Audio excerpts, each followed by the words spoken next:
할렐루야. 우리 옆에 분과 함께 인사할까요? 주님의 사랑으로 사랑합니다.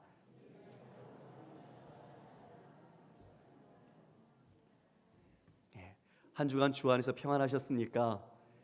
오늘 일부 예배 드리는데 갑자기 천정이 그냥 꽉 하면서 비가 막 쏟아지더라고요. 그동안 많이 가물었잖아요. 비가 오는데 얼마나 고맙고 감사한지 그런 마음이 들었습니다.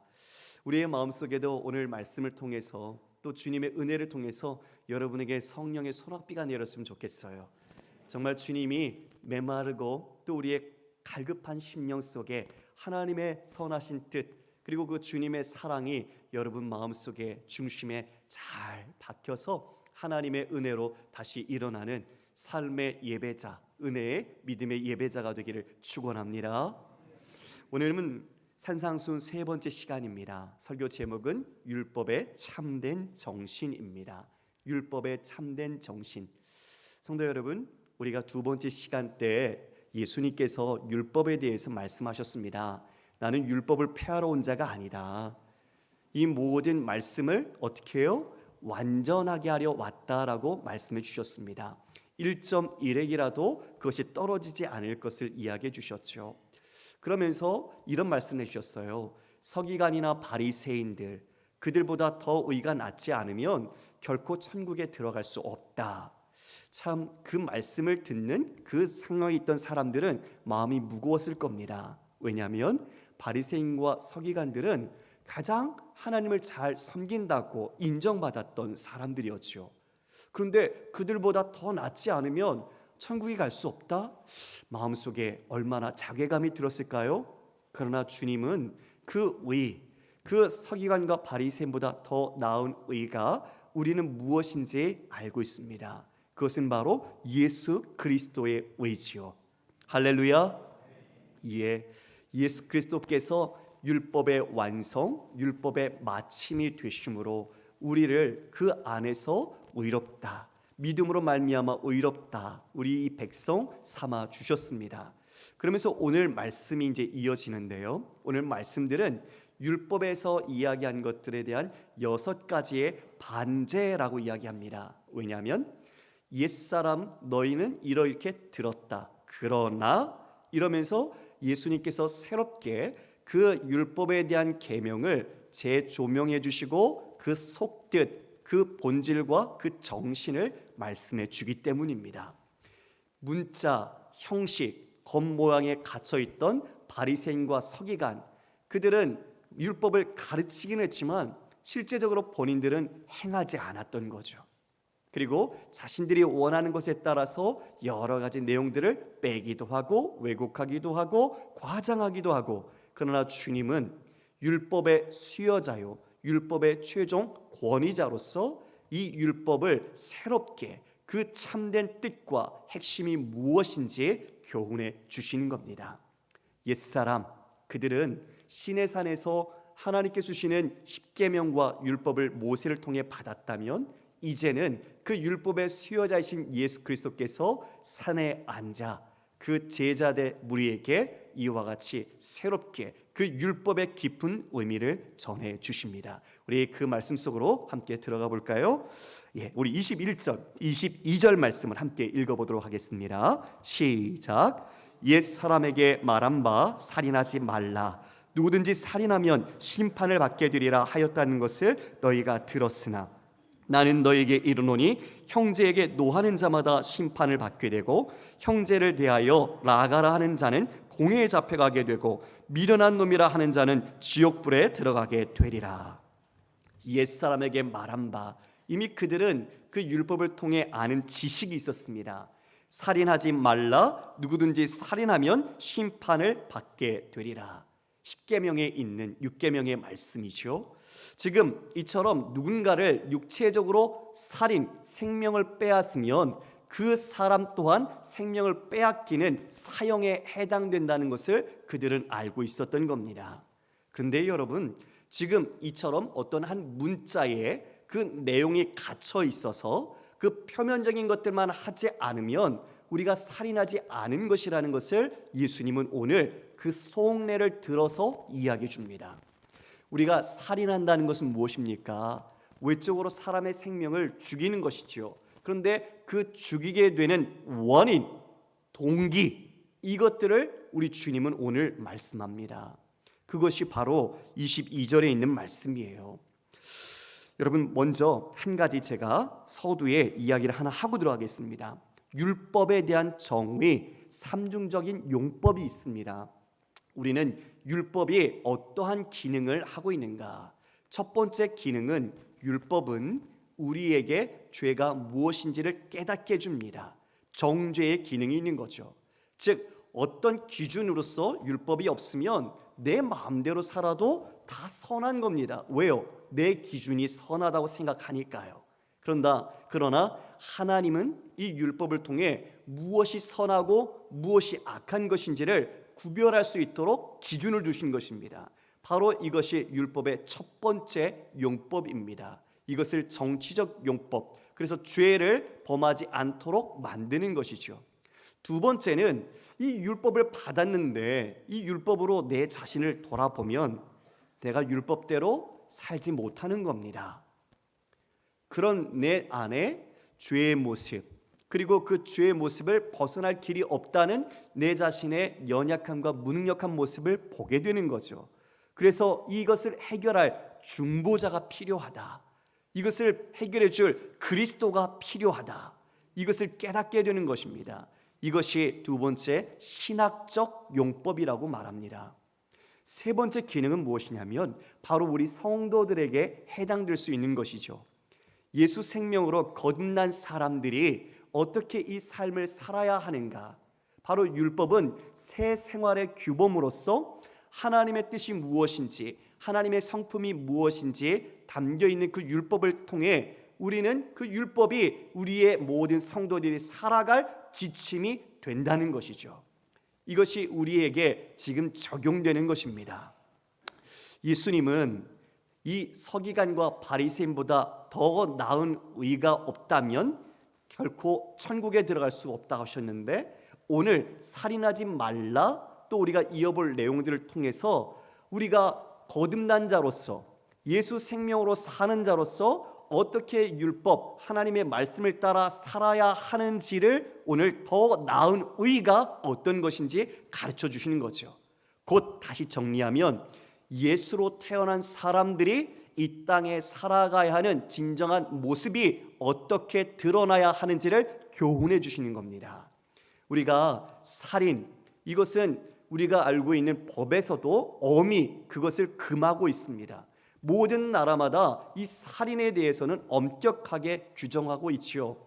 그러나 이 당시에도 이 살인하게 되면 사형이라는 것을 알고 있었습니다. 민수기 35장 16절 이하의 말씀인데요, 제가 읽겠습니다. 만일 설 연장으로 사람을 쳐 죽이면 그는 살인자니 그 살인한 자를 반드시 죽일 것이요, 만일 사람을 죽일 만한 돌을 손에 들고 사람을 쳐 죽이면 이는 살인한 자니 그 살인자는 반드시 죽일 것이요, 만일 사람을 죽일 만한 나무 연장을 손에 들고 사람을 쳐 죽이면 그는 살인한 자니 그 살인자는 반드시 죽일 것이니라.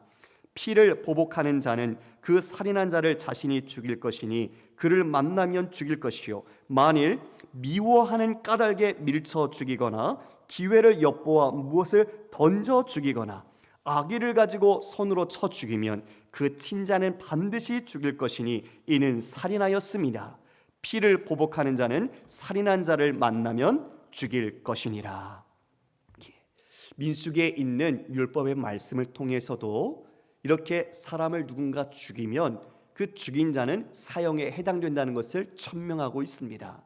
그러나 더 심층적인 부분에서 미워하는 마음, 그리고 악의를 가져서 밀치거나 손으로 쳐 죽인 그 자들도 살인자로서 그들도 죽어야 한다고 명문적으로 규정해 놓고 있는 거죠. 우리는 여호수아서를 통해서 우리가 모르고 실수로 우리가 살인을 저지른 자들에 대해서는 도피성 제도를 하나님께 두어서 그들을 살려주시고 보호해 주신 것을 알 수 있지요. 그들은 죽이려고 하는 의도와 계획, 악의가 없었습니다.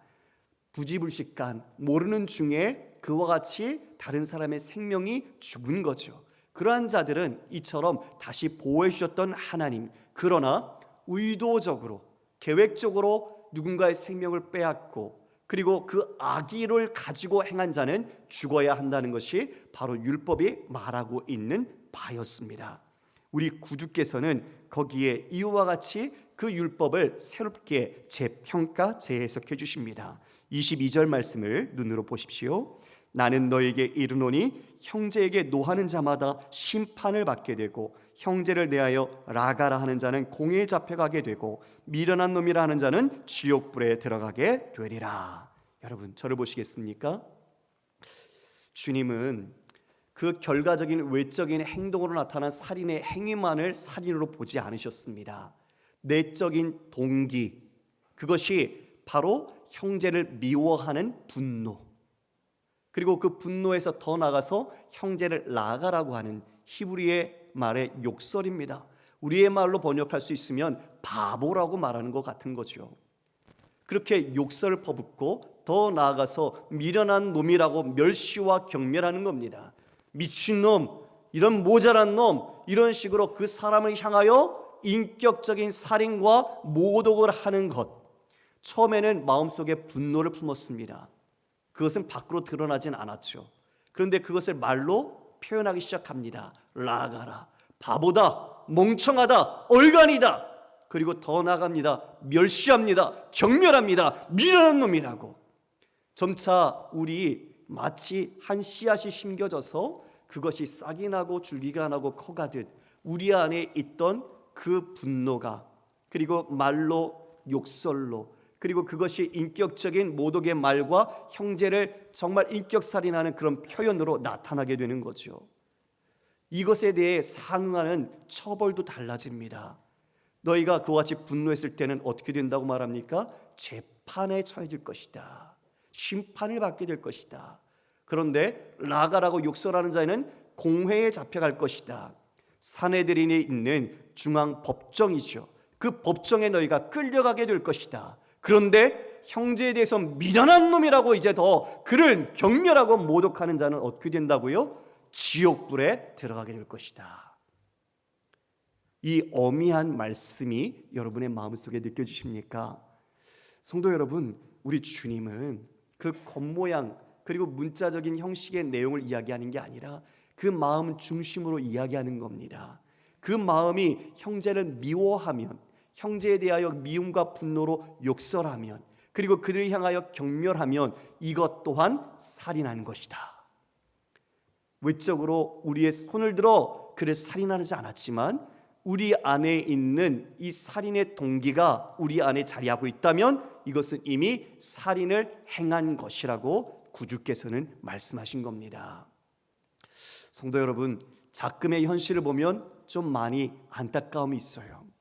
왜냐하면 우리의 언어들, 우리의 마음들이 여러 가지 일의 상황, 또 분주한 현실, 그리고 일의 결과에 대한 시급성, 이런 여러 상황 속에서 우리의 언행들이 너무 거칠어지고 있습니다.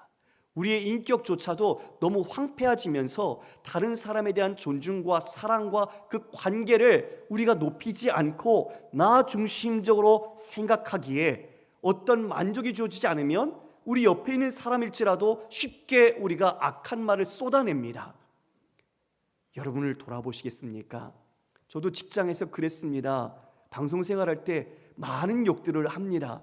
물론 정신 차리라고, 실수하지 말라고 그런 것이 있겠죠. 그런데 그것이 은연중에 자리 잡으면 어떻게 될까요? 사람에 대한 인격을 온전히 존중하지 못하는 것이죠. 주님은 이 관계를 소중히 여기십니다. 여러분과 옆에 있는 형제들, 가족 관계들, 하나님 안에서 하나로 짝져진 우리 성도들, 그 성도들은 하나님의 형상입니다. 그런데 그 형상 사랑받아야 하고 존중받아야 하고 우리를 통해서 서로 아낌없이 그 은혜를 서로 나눠야 할 그 사람들을 향해서 우리가 어떻게 하는 겁니까? 내 자신의 만족과 내 생각의 판단으로 욕합니다. 미워합니다. 경멸합니다. 이것이 살인이라고 우리 주님 오늘 말씀하십니다. 성도 여러분, 우리의 입술은 어떻게 어떤 말을 내뱉고 있습니까?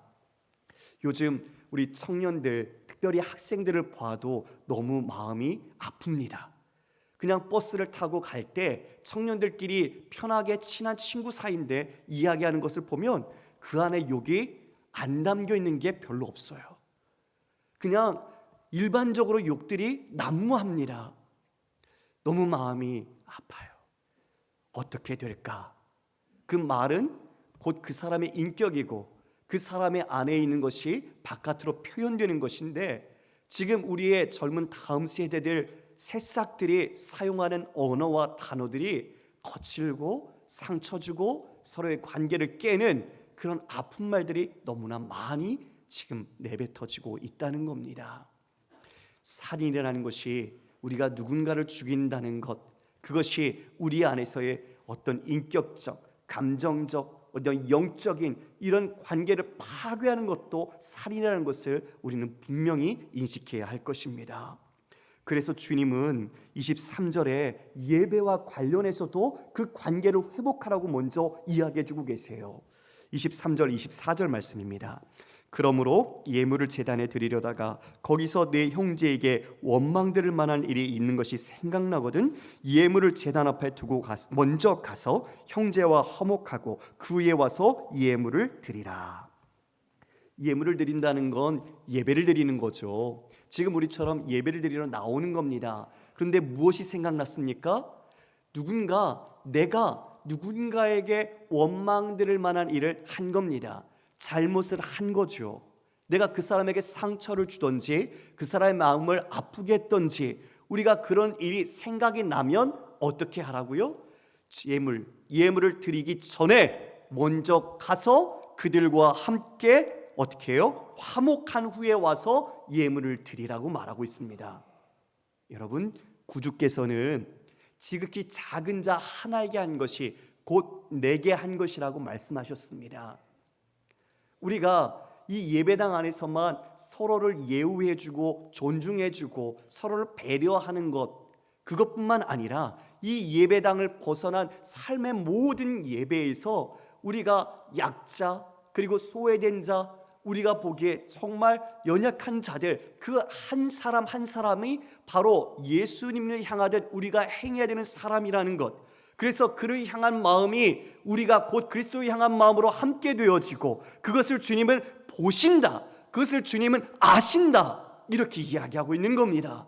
그러므로 하나님을 섬기러 온 이 예배의 자리, 이 자리 먼저 그것이 생각나면 그들과 먼저 화목하고 화평함을 이루고 그리고 와서 하나님과 함께 예배하라는 거죠. 여러분, 이웃과 관계가 깨져 있습니다. 관계가 틀어져 있습니다. 그런데 어떻게 그런 마음, 내가 그렇게 해놓고 내가 어떻게 하나님께 와서 하나님과 화평을 이루도록 하나님과 사귐을 갖고 교제를 온전하게 나눌 수 있도록 할 수 있겠느냐는 것이죠. 요한 1서 4장 20절 말씀입니다. 누구든지 하나님을 사랑하노라 하고 그 형제를 미워하면 이는 거짓말하는 자니 보는 바 그 형제를 사랑하지 아니하는 자는 보지 못하는 바 하나님을 사랑할 수 없느니라. 정말 우리가 형제를 미워한다는 것은 이는 거짓말하는 거지요. 하나님을 사랑한다고 하면서 형제를 미워하는 자는 자신의 마음을 속이는 것입니다. 주님은 우리가 나올 때 우리가 드리는 예물, 그것보다 우리를 보십니다. 주님이 원하시는 것은 바로 여러분 자신인 줄 믿습니다. 여러분이 어떠한 마음으로, 그리고 여러분이 하나님을 향하여 어떠한 중심으로 나왔는지 우리 자신을 내어드리는 것이 예배죠. 주님은 그것을 기뻐하십니다. 그것을 주님은 받기를 원하시는 거죠. 겉모양과 더 많은 액수의 헌금, 그리고 우리의 더 땀을 흘리는 헌신, 물론 그런 것도 중요하지만 외형적인 것, 마음이 담기지 않고 하나님을 향한 전심이 없는 그런 모든 외식하는 행동들에 대해서는 주님은 받지 않으신다는 것이죠. 우리는 그것에 대한 경고를 분명히 가져야 합니다. 우리가 오늘 지금 예배를 드리고 있습니다. 혹시 여러분의 마음속에 걸림이 되시는 분이 있으십니까? 그 사람에게 내가 이번에 아픈 말을 했는데, 내가 하지 말았어야 될 말을 했어, 내가 그 사람에게 보이지 말아야 될 표정을 지었어. 내가 그 사람에게 하지 말았어야 될 어떤 손의 행동을 했어. 여러분, 예배 끝나시고 가서 사과하시고 다시 화목을 이루시기를 주님의 이름으로 권면합니다. 주님은 그것을 기뻐하십니다. 아무리 여러분 우리가 예배를 잘 드리고 많은 헌금을 하고 주님 앞에 섬김과 봉사의 삶을 살지라도 세상에서 인정받고 명예를 갖고 있고 많은 사람들에게 존중을 받는 사람일지라도 그 사람이 집에서 자녀들에게 욕설을 퍼붓고 아내와 남편들에게 이와 같이 미움과 분노의 마음을 가지고 행한다면 주님은 뭐라고 하실까요? 마음은 없는데 그 겉모양을 가진 수많은 재물을 주님 바치신다면 주님은 그걸 받으실까요? 여러분의 중심, 여러분의 마음이 정말 주님이 기뻐하는 마음이 되기를 원합니다. 정말 주님은 이것을 예배보다 먼저 이와 같이 가서 사과하고 화목을 이룬 뒤에 와서 하나님께 예배할 때 하나님과의 온전한 교제가 이루어질 수 있다 말씀하셨습니다. 그리고 또 경고하십니다. 마지막 기회가 있을 때 마치 종말론적인 심판을 비유처럼 말씀하시듯 경고해 주신 말씀인데요, 마지막 기회가 한 발자국이라도 우리가 옥에 갇히기 전에 있을 때, 기회가 주어졌을 때 사과하라, 화목하라, 서로 용서하라, 이렇게 말씀해 주고 있습니다. 우리 그 말씀 다시 한번 읽어볼까요? 25절 26절 함께 읽겠습니다. 시작. 너를 고발하는 자와 함께 길에 있을 때에 급히 사과하라. 그 고발하는 자가 너를 재판관에게 내어주고 재판관이 옥리에게 내어주어 옥에 가둘까 염려하라. 진실로 내게 이르노니 내가 한 푼이라도 남김이 없이 다 갚기 전에는 결코 거기서 나오지 못하리라. 여러분, 당시에는 빚을 졌을 때 갚지 못하면 옥에 갇혔습니다. 옥에 갇혀서 그것을 다 갚기까지 나올 수가 없었어요. 그러면 그 사람이 옥에 갇혀 있는데 누군가가 대신 갚아야 되는 거겠죠. 아니면 자신의 숨겨진 것들을 내놓아서라도 갚지 않으면 이 옥에서 나올 수 없었던 겁니다. 여러분, 지금 이 말씀은 중리적인 역할을 주고 있습니다. 너를 고발하는 자를 지금 함께 그와 가고 있는데 그는 이제 그를 옥에 가두려고 합니다. 여러분, 우리의 죄, 하나님과의 관계가 틀어져 있는데 이 마지막 우리의 생명이 다하는 그 순간까지 기회가 주어졌을 때에 하나님과 화목을 이루지 않으면 우리는 지옥에 가게 되는 것처럼 우리는 기회를 잃어버리기 전에 이와 같이 그 마지막 심판에 앞서 기회가 주어졌을 때 서로 그 관계를 서로 용서하고 화목을 구하라고 이야기해 주고 있습니다. 우리는 팔복을 통해서 이미 배웠죠. 우리의 긍휼히 여겨야 한다. 그러한 자는 긍휼히 여김을 받을 것이다. 또 우리는 화평케 해야 한다는 것을 압니다. 그것은 끊어진 관계를 다시 회복하는 것이죠. 하나님과의 관계를 다시 사랑으로 묶어주는 겁니다. 여러분, 우리의 입이 정말 욕설과 분노와 비난으로 표출되고 있습니까? 사랑과 화평과 온유함의 말로 서로 형제를 안아주고 화목케 하는 말을 하고 있습니까? 우리는 이 마지막 아주 엄중한 경고 속에 옥에서 나올 수 없다. 게헨나, 지옥입니다. 그 지옥에서 나올 수 없습니다. 마지막 우리가 기회 주어졌을 때 하나님과 화목하고 우리가 화평하지 않으면 우리는 영원히 지옥에서 나올 수 없다는 것을 우리 주님은 경고해주고 계시는 것입니다. 성도 여러분, 더 나은 의가 무엇입니까? 그 당시의 사람들이 이처럼 표면적으로 살인하지 않으면 나는 살인자가 아니야, 난 그 율법을 지켰어. 그런데 주님 뭐라고 하시는 거죠? 네 마음을 봐! 네가 욕하고 미워하고 분노하고 그와 같이 모독하고 경멸했던 그 모든 것, 그거 형제를 죽인 거야. 이것을 이야기해 주고 계시는 거죠. 정말 더 나은 의는 이런 것을 뛰어넘어 그 형제를 사랑하고 용서하고 화평케 하며 하나님 안에서 화목을 이루는 것이라는 것을 주님은 말씀해 주고 있는 것입니다. 이어서 우리 27절 말씀 간음에 대한 이야기인데요. 간음의 말씀 제가 읽겠습니다. 또 간음하지 말라 하였다는 것을 너희가 들었으나 나는 너희에게 이르노니 음욕을 품고 여자를 보는 자마다 마음에 이미 간음하였느니라. 여러분 저를 보시겠습니까?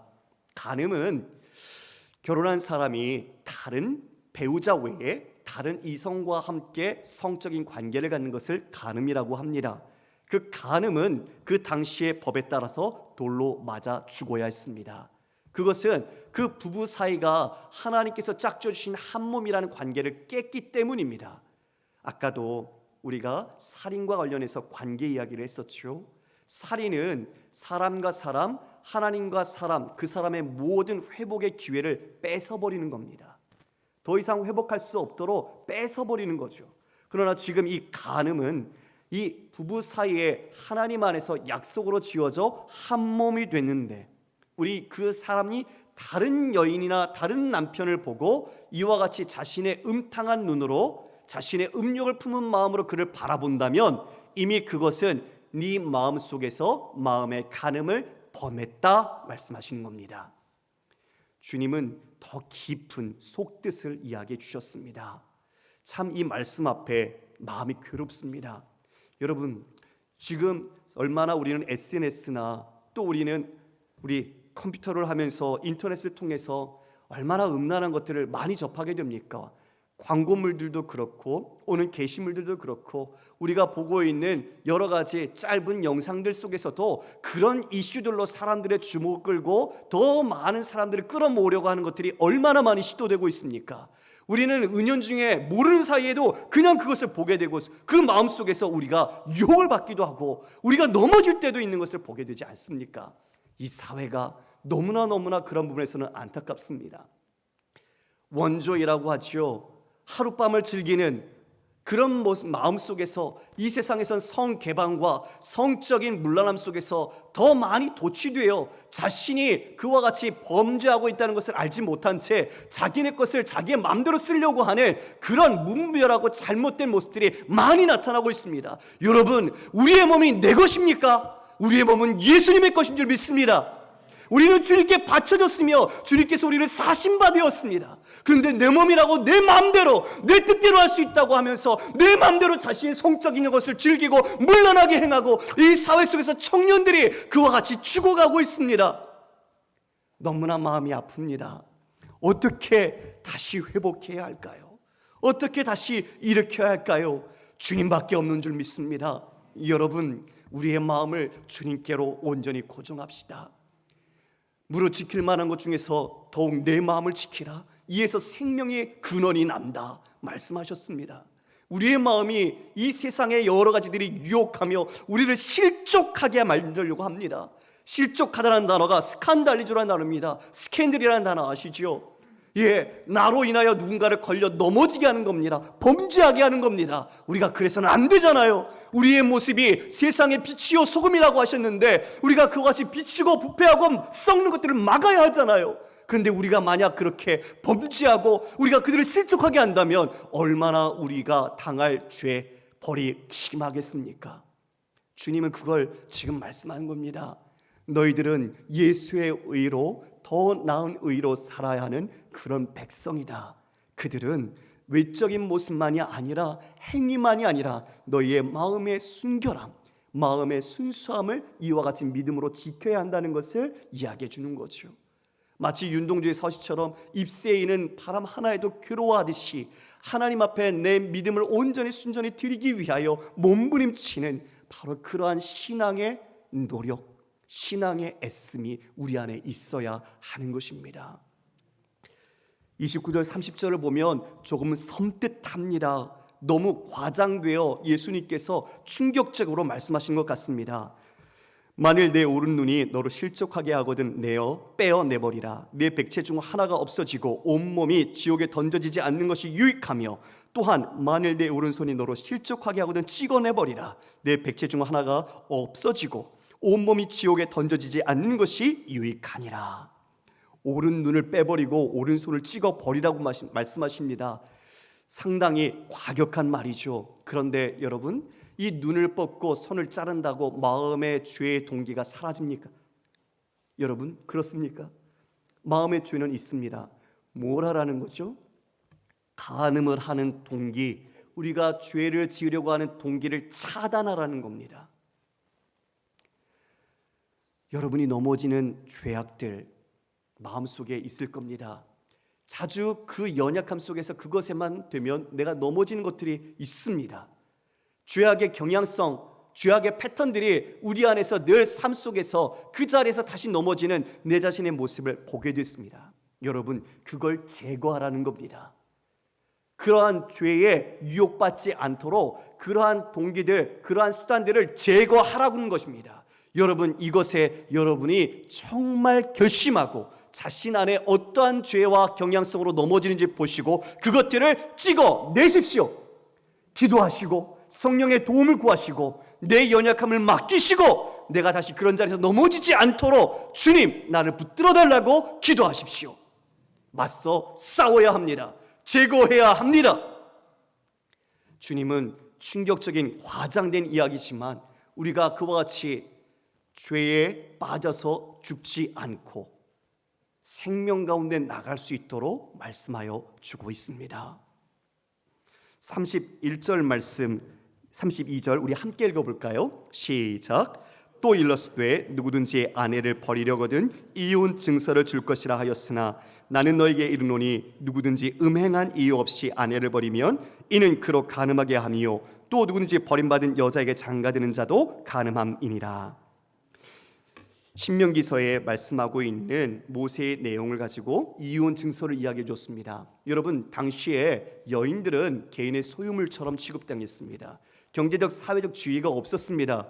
그래서 남편이 자신들이 수치스러운 일이 있으면 그것을 기뻐하지 않으면 이혼 증서를 써서 내보내라고 말한 신명기의 그 말씀을 가지고 자신의 마음대로 결정해서 일방적인 이혼 통보를 하고 내쫓아버린 겁니다. 여러분, 그러면 그들이 어떻게 될까요? 그들은 먹고 살 길이 막막하지요. 어떻게 살겠어요? 그래서 어쩔 수 없이 그와 같이 이혼 증서를 써주어서 그 여인을 최소한 보장하고 그 여인이 살아갈 수 있도록 길을 열어준 것이 바로 이혼 증서라는 것이었습니다. 이혼 증서는 우리가 얼마나 악한지를 드러내고 있는 단어예요. 주님은 두 사람을 짝지어 하나라고 이야기해 주셨습니다. 그렇죠? 우리는 무엇입니까? 그리스도의 지체요 성령의 전인 줄 믿습니다. 말씀 함께 볼까요? 고린도전서 6장 15절 말씀입니다. 우리 한 절씩 교독하겠습니다. 먼저 읽겠습니다. 너희 몸이 그리스도의 지체인 줄을 알지 못하느냐? 내가 그리스도의 지체를 가지고 창녀의 지체를 만들겠느냐? 결코 그럴 수 없느니라. 창녀와 합하는 자는 그와 한 몸인 줄을 알지 못하느냐? 일러스되 둘이 한 육체가 된다 하셨나니 주와 합하는 자는 한 영이니라. 음행을 피하라. 사람이 죄마다 몸 밖에 있거니와 음행하는 자는 자기 몸의 죄를 범하느니라. 너희 몸은 너희가 하나님께로부터 받은 바 너희 가운데 계신 성령의 전인 줄을 알지 못하느냐? 너희는 너희 자신의 것이 아니라 값으로 산 것이 되었으니 그런즉 너희 몸으로 하나님께 영광을 돌리라. 아멘. 우리의 몸은 그리스도의 지체, 주님의 것입니다. 주님이 우리의 머리가 되십니다. 우리는 다 함께 연합되어 있습니다. 창세기 2장 24절에 너희가 부모를 떠나 아내와 합하여 한 몸을 이룰지라고 이야기해 주고 있죠. 이것이 결혼에 담긴 하나님의 뜻입니다. 그런데 창녀와 몸을 합하는, 즉 배우자와 다른 이성, 배우자를 떠나 다른 이성과 함께 이런 간음을 행하는 것을 하나된 몸을 파괴하는, 하나님의 언약을 파괴하는 그런 모습을 나타낸 거죠. 주님은 그것이 뭐라고 말하고 있습니까? 둘이 한 육체가 되듯이 너희가 그와 같이 창녀와 한 몸이 되었다. 그러니 창녀처럼 너희가 심판을 피할 수 없다는 것을 이야기해 주고 있죠. 반대로 그런 삶이 아니라 너희는 그리스도의 지체요 너희 안에 성령이 계시는 성령의 전으로서 너희 몸을, 거룩한 몸을 하나님 앞에 영광으로 돌려야 한다라고 말씀하고 있습니다. 여러분, 성경에는 이 몸이라는 단어가 두 가지가 나옵니다. 사르크스라는 단어하고 소마라는 단어가 나옵니다. 근데 여기에 담긴 단어는 소마라는 단어입니다. 즉 썩어질 몸, 사르크스가 아니라 인격적인 몸을 이야기하고 있는 단어가 소마입니다. 근데 이 소마가 지금 여기에 쓰인 우리가 읽은 단어입니다. 우리가 그와 같이 자기 몸에 범죄한다, 전 인격적인 손상, 우리가 그와 같이 영혼에 이러한 아픔을 겪게 된다는 것이죠. 단순히 죄만 범하는 것이 아니라 그 관계를 어그러뜨리고 깨므로 말미암아 가정이 파괴되고 부부가 갈라서고, 하나님이 짝지어 주신 것은 누구도 나누지 못할지니라 하셨는데 이와 같이 악행을 하는 것에 대한 하나님과의 관계를 깨어버리는 모습이 바로 간음인 것입니다. 이에 눈을 뽑더라도 손을 찍어내더라도 그와 같은 간음의 죄를 원천적으로 차단해라 말씀하십니다. 여러분, 지금 이혼 증서에 대해서 그 당시에 수치스러운 일은 이런 해석을 했어요. 그 여인에게 수치스러운 일이 발견되면 네가 기뻐하지 않으면 이혼 증서 써서 내보내라 이렇게 얘기했는데, 그 수치스러운 일을 어떻게 해석하는지에 따라서 너무 차이가 나는 거죠. 당시에 바리새파 중에서 샴마이 학파는 그러한 수치스러운 일이란 음행이다라고 규정을 했습니다. 그러니까 음행한 이외에는 이혼을 할 수가 없었던 겁니다.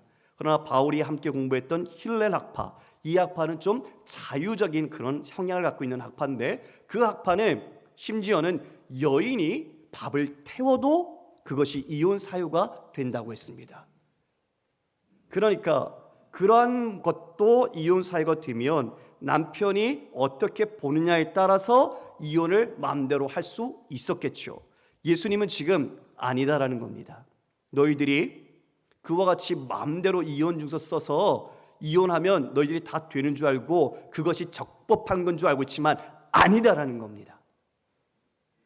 그것이 원래의 율법의 참뜻이 아니라 어떻게 하라는 걸까요?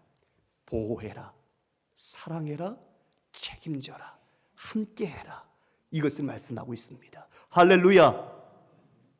이 말씀이 여러분 마음속에 깊이 담겼으면 좋겠습니다. 마지막 절에서 음행한 이유 없이 아내를 버리면 그로 간음하며 또 누구든지 버림받은 여자에게 장가드는 자도 간음한다라고 했는데요, 여기서 중요한 것은 음행한 이유 없이입니다. 음행한 이유 없이 모든 이유를 붙여서 그와 같이 내보내게 되면 어떻게 된다고요? 그 여인이 재혼했을 때 그 여인뿐만 아니라 같이 함께 결혼한 그 남자도 간음하게 만드는 것이죠. 근데 이 귀책 사유가 누구에게 있어요? 그들이 아니라 누구에게 있어요? 음행한 이유 없이 내보낸 바로 네게 있다는 거예요. 간음하게 만들었다는 거죠.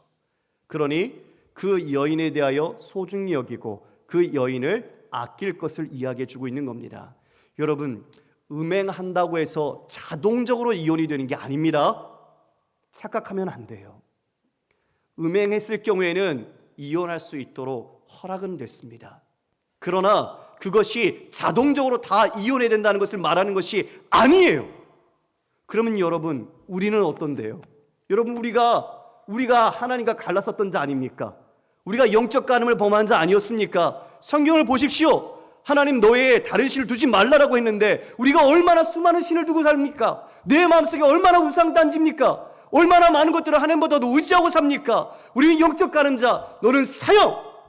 그게 우리의 마지막 모습이에요. 그러나 우리 주님 그렇게 두시지 않았습니다. 예수님 통해서 그 죄를 대신 지시고 죽으셨고 우리를 다시 살리셨습니다. 왜요? 하나님과 화목하게 하기 위해서. 그 은혜가 바로 우리가 받은 은혜입니다.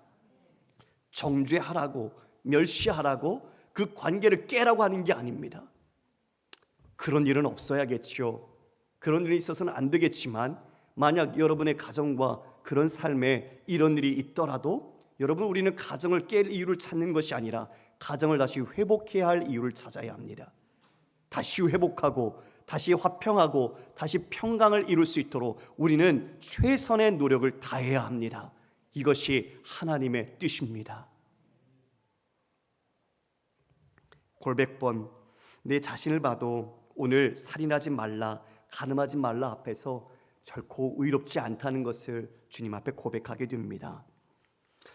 호세아 선지자를 통해서 음란한 여인을 만나고 그를 아내로 맞아서 음란한 자녀를 낳아라. 그래서 그렇게 자녀 낳았는데 그 여인 또 도망갔잖아요. 그런데 어떻게 하라고 하십니까? 가서 몸값 주고 또 데려오잖아요. 하나님은 우리를 그렇게 사랑하셨습니다. 그렇게 배도하고 그렇게 악했던 우리를 끝까지 그렇게 사랑해 주시고 지금도 사랑하십니다. 그래서 우리가 사는 것 아니겠습니까? 그 은혜로, 그 사랑으로, 그 긍휼로 우리가 오늘도 이 자리에 앉아 있음을 고백합니다.